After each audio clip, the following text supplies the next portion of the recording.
আজ আমি একটা নতুন রেসিপি নিয়ে আসলাম।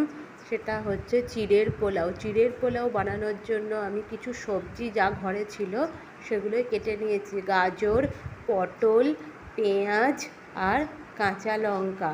আমি লঙ্কাগুলো গোটা গোটাই দিয়েছি।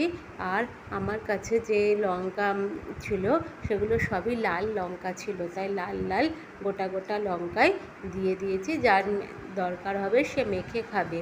আর একটা বাটিতে চিড়ে ভিজিয়ে রেখেছিলাম। এরপর কড়াইতে তেল গরম করে ওর মধ্যে আমি আগে প্রথমে কাজু বাদামগুলো ভেজে নিলাম। তারপর ওর মধ্যে একে একে তেজপাতা,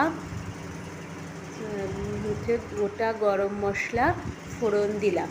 ফোড়ন দিয়ে ফোড়নটা যখন একটু ভাজা ভাজা হয়ে গেল তখন ওর মধ্যে আমি সবজিগুলো দিয়ে দিলাম। এরপর ওর মধ্যে নুন, হলুদ, মিষ্টি দিয়ে ওটাকে নেড়ে একদম ঢাকা দিয়ে রেখে দিলাম।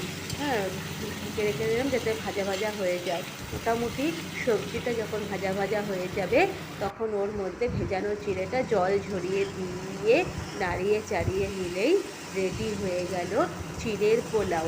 বন্ধুরা, যদি তোমাদের এই চিড়ের পোলাও রেসিপিটা ভালো লাগে একবার ট্রাই করে দেখো। আর আমার চ্যানেলটাকে সাবস্ক্রাইব করে দিও। আর মিষ্টি মিষ্টি কমেন্ট করো, পারলে শেয়ার করো।